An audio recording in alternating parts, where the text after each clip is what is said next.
It's Friday, so you know what that means.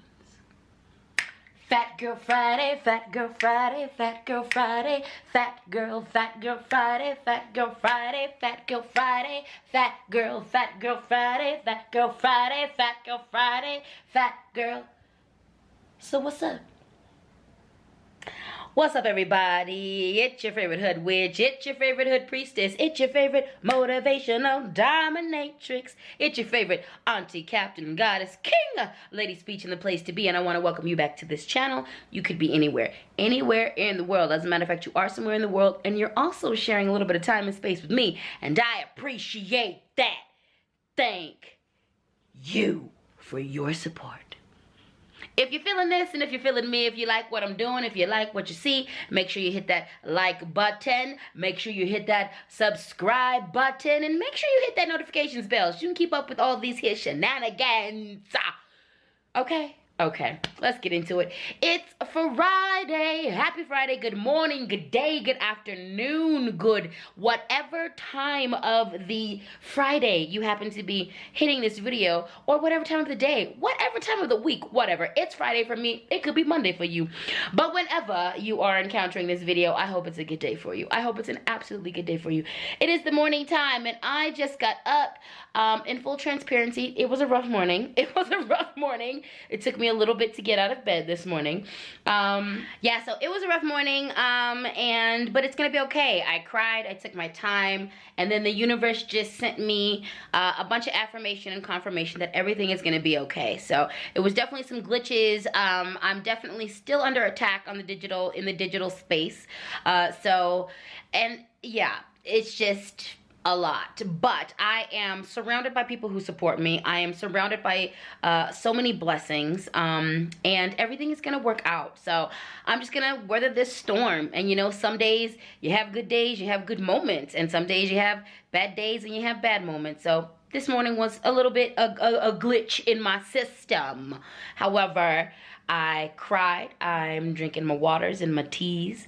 I prayed, and getting back to work. So all will be well in the end. All will be well in the end. However, we're not here to talk about that. What we're here to talk about today is unpacking my internalized fat phobia. This is what we're going to cover today on today's Fat Girl Friday. We're going to, and I'm going to revisit this at several levels and several different spaces, but I'm always talking about on social media how important it is for y'all, that how it's always a good day. It is always a good day to unpack, to dissect, to look at, and to heal your internalized fat phobia. So today I wanted to take that in a personal space and just talk about what it's been like on my journey, unpacking, dissecting, healing, and confronting my own internalized fat phobia. As someone who is fat, as someone who is all about body positivity, as someone who gets on other people about unpacking, confronting, dissecting, and healing their fat phobia, it's very imperative that I'm consistently doing that as well. I'm an American, and this society thrives off of fat phobia, just like it thrives off of anti-blackness, just like it thrives off of racism. These things are key components to white supremacy. These things are key components to colonialism. So it is important for us, if we want to be good humans, we need to unpack our internalized racism. We need to unpack our internalized fat phobia. We need to unpack our internalized, oppression, okay? We gotta unpack that.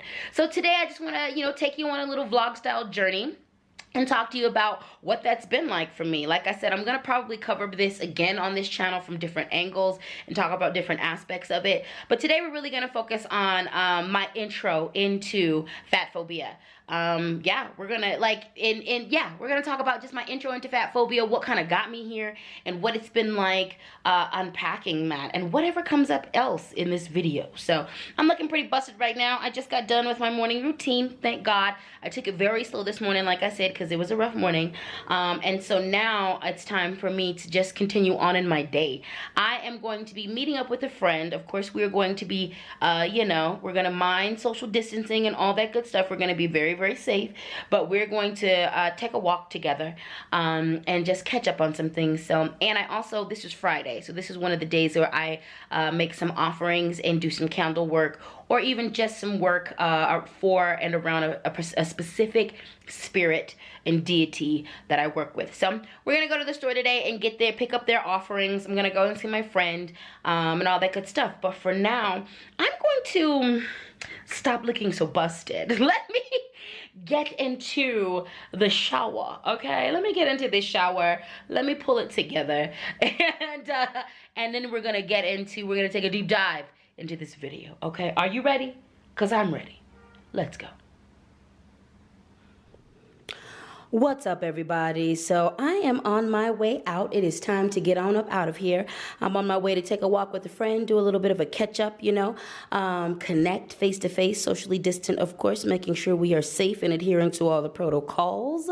And then I've got a couple errands to run. I've got some magic errands to run. I think I'm gonna stop by a store called Metal Suite today, so I might show you a little bit of footage from that store, maybe not, depending on who's there, what's going on, all that good stuff, how I'm feeling.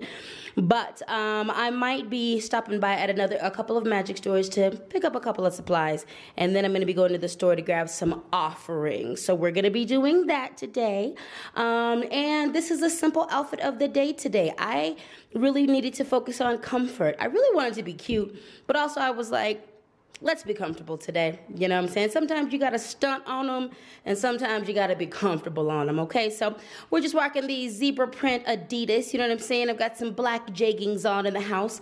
I have my Love Over Fear hoodie on today, and I also have my Ankh necklace that has an obsidian pendant or obsidian tumbled stone in the middle, and rocking my purse from Tia Woven Goods. So we're keeping it simple on the outfit of the day. I think I look cute, but I also feel good. I feel comfortable. I feel like I'm put together, but also no pressure. So we are headed out and to experience this beautiful, beautiful day. I think I'm going to, no, I have my hoodie, so I'm not going to grab a hat. I don't know. I might grab a hat. I don't know. Anyhow, anyway, I'm out of this piece. I'll see you in a second. All right, y'all. This is the part of the video when I am on a walk with my friend, and let me tell you, this walk was so much medicine. It was me, her, and her beautiful, amazing, lazy, cute, big, chubby dog named Lucky. And we went on this amazing trail. It was a 2-mile walk. We walked for an hour. We caught up, and this was all the medicine my soul needed. There is nothing like being supported by people who love you and supporting people who you love back. This day started out rough as hell, but it got better every moment, every second, every hour of the day. I'm thankful and grateful.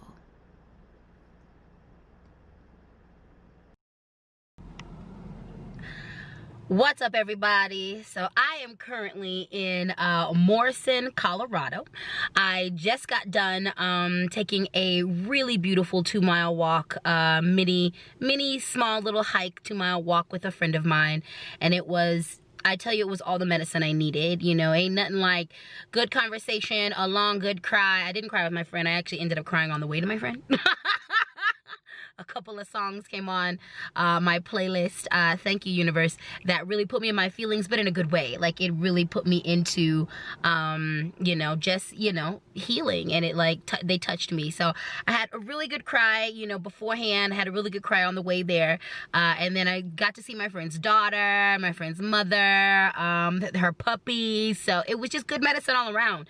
We got to be in nature. Y'all saw some of that footage. So it was a really wonderful walk. I'm feeling really good. And I'm currently, like I said, in Morrison, Colorado. We are at, I don't know if this lighting will allow you to see it, but I am currently on my way to Meadow Suites. Let's see if I can get the sign. I don't know if you'll be able to see it, but anyway, I'm in Morrison. And I'm on my way to a shop called Meadow Suite. It is a mystical, magical wellness space. So I'm going to go see. Spirit has just pulled me up here today. And also, even if I don't end up buying anything, the woman who owns this shop, her name is Tale. She's amazing. She's an amazing person. This is an amazing business. And there is a really amazing river that runs in the back of the shop. So even if I don't buy anything, I'm gonna go spend some time at that river because that river spirit is calling me. And one of my deities that is, you know, my mother's spirit, my mother deity, she is you know, part of her domain, her home is rivers. So I'm just gonna go let that, you know, soothe my spirit, soothe and calm my spirit. But before we do that, I just noticed that there are like 5, it was a whole group of people who just walked in there. So they're observing COVID, social distancing. So I'm gonna wait until that group comes out of there. And this gives me a space to talk to you guys. So let's get into it. Let's talk about dissecting, confronting your internalized fat phobia. So for me, I probably started this journey, I did start this journey of really dissecting, confronting my internalized fat phobia at 18 years old. Now, at 18 years old, I didn't really have the language of fat phobia, but I understood that I was very much rooted in self-hatred, and a lot of my self-hatred had everything to do with my fatness. I had a problem with my fatness, I had a problem with other people's fatness, and at 18, I recognized it. I was clear. I was like, this is a problem, and this is an issue. I have a bias against other fat people. I am extremely hateful to myself and my fat body. I engaged in a lot of activities that were very harmful. I engaged in a lot of weight loss activities that put my life in danger. You know, all in the interest of losing a few pounds. So I was aware at 18 that I had a problem and that I had a problem with fatness. It probably wasn't until about 10 years ago that I got the actual language of fat phobia, and I begun to really understand it from that perspective. So I've been working on it. I've been working on healing my internalized fat phobia since I've been working on myself, since I've been working on my inner health, my inner wellness, since I've been working on being the best person that I can be, since I've been working on just healing a lot of my mental, you know, healing my mental, my emotional, my physical body from the physical, mental, spiritual, emotional, and sexual abuse that I experienced. And a big component of my fat phobia was definitely, it came from society, from the magazines that I consumed, from the television programs that I watched, from the movies that I consumed. It was reinforced in that space, but it was also very much reinforced by my father. My father's abuse was physical, mental, and spiritual, and emotional as well. But the mental abuse, he really focused in on my body, especially when I entered puberty. It was a free-for-all at that point. Like, the comments about my weight gain, the comments about my body, and I look back on the pictures, so from my youth, and I wasn't an overweight child. I was definitely thick. I was definitely like a little chubby, but I wasn't like this. I wasn't out of control. So it was just really, you know, he really damaged me in a lot of cases, and that is where I really learned intensive fat phobia. My dad was a pretty boy, for all, you know, for lack of better words. He's a beautiful man physically, not so much in the spirit, but he's a beautiful man physically. So, and he was really into looking good. He had a lot of clothes. He had a lot of suits. We grew up Jehovah's Witnesses, so there was, you know, reasons to wear the suits. But he had a lot of suits. I have actually a really good fashion sense, and I got that from him. And so he had a thing. His, you know, aesthetics were a thing. Looking good was a thing. And being fat was the opposite of looking good. Being fat was the opposite of being attractive. If you were fat, you were not attractive. So my dad, in an effort to abuse me, in an effort to you know, minimize me, to control me, in an effort to you know, just damage me, he focused in a lot on my weight. And I look back now, and when I look back on pictures now, and I think I wasn't actually that big, but he used that in psychological warfare against me to just damage my psyche. So that is where my fat phobia is rooted. It's definitely rooted in society. It's definitely rooted here. It's also rooted historically. It's rooted in my ancestry. Fat phobia, like anti-blackness, is a key component to colonialism. It's a key component to white supremacy. So fat phobia is in my blood. It's been indoctrinated in me. It is a huge part of turning black people against their own culture, taking black culture, taking African culture away from black people. It has been used to, you know, to shame. It has been used as a part of emotional abuse as a whole, you know. It was used all across the board. Even the BMI, the body, the body mass index, that comes from a racist perspective, okay?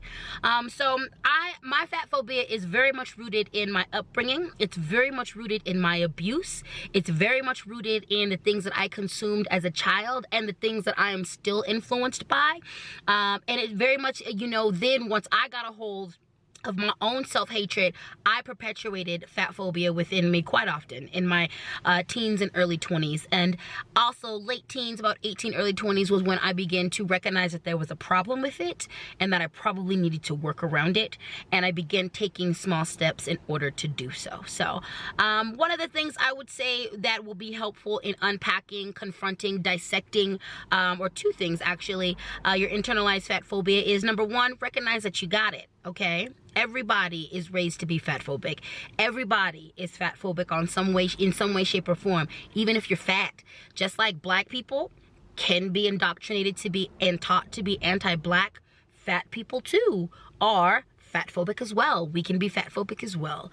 So it is about, for me, acknowledging that you're fatphobic, not denying it. Are you a bad person because you're fatphobic? No, you might be a bad person because you're just a bad person. But you might not be a bad person. Are you a bad person because you're fatphobic? No. Is your character questionable if you do not work on your fat phobia? Yeah. You need to work on that. So I guess my first two tips, or I don't know if they're tips, but my first two pieces of advice in regards to confronting, dissecting, and healing your internalized fat phobia is, number one, acknowledging that you got it. Don't judge yourself for it. It is a key component to this society. So judging yourself for being fat phobic isn't going to get you anywhere. And it might hinder you from working on it. And number two, identifying where your fat phobia is rooted in. Where did it come from? It came from somewhere. So knowing where it came from, knowing how it got to you, knowing how it was indoctrinated in you, oftentimes can help you unravel it, okay? Because I was able to recognize where fat phobia influenced me the most, I began to X those things out of my life. So I used to read real public magazines like Cosmo and Glamour and 17 magazine and all that kind of stuff when I was younger. And those advertisements really messed with my head. They mess with my head. So I recognized at some point, ding, ding, ding, wait a minute, I made the connection. This is making me feel worse. And it's also triggering my fat phobia directly and specifically. So I X'd out those magazines. Same thing with certain programs. I stopped watching certain programs. I stopped looking at certain videos that when I really began to be aware of what was triggering my most severe fat phobia in regards to other people and myself, I looked at those influences and I cut major aspects of those influences out, and then I replaced those influences with something else. Okay, so I guess that would be my third tip too, or third piece of advice is as you begin to unravel the influences that are most instrumental in perpetuating your fat phobia, and you begin to X some of these things out of your life, it's going to be very important that you replace those things that were X'd out of your life with things that promote love, body love, self-love, real love, and real healing. Taking those things out of my life created a deficiency, and then I filled those deficiencies with images that celebrated my body, images that celebrated other fat bodies, images, words, articles, things that challenged me to look differently at my fat body and other people's fat bodies, and images and words and articles that taught me about, fat phobia, that taught me about, its effect on people's psyches and mental health, so yeah, that's where it was rooted. That's that part of it, and all that good stuff. So I have, that whole group just walked out, and Meadow Sweet is not a big store. So I'm going to take advantage of that. This is where we're going to end this part of the video, but I will see you guys in the next part soon. Mwah.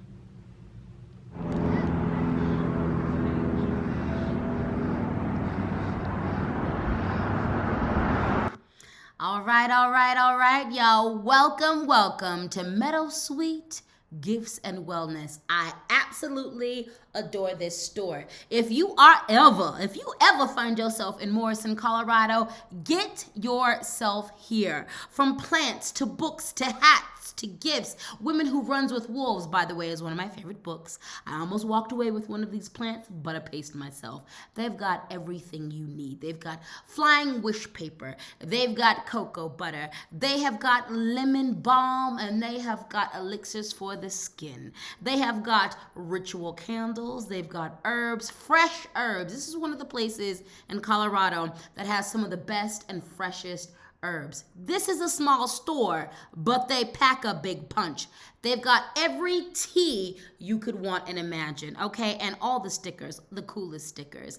Today, I was most interested in, number one, getting some tea, and number two, booking some future body work, which I did both of. The tea that I picked up today was some liver tea. You can't really see it when I show you the label. However, I have been assured that it is amazing tea. If you ever find yourself in Morrison, Colorado, make sure you check this place all the way out. And now it's time for a prayer break.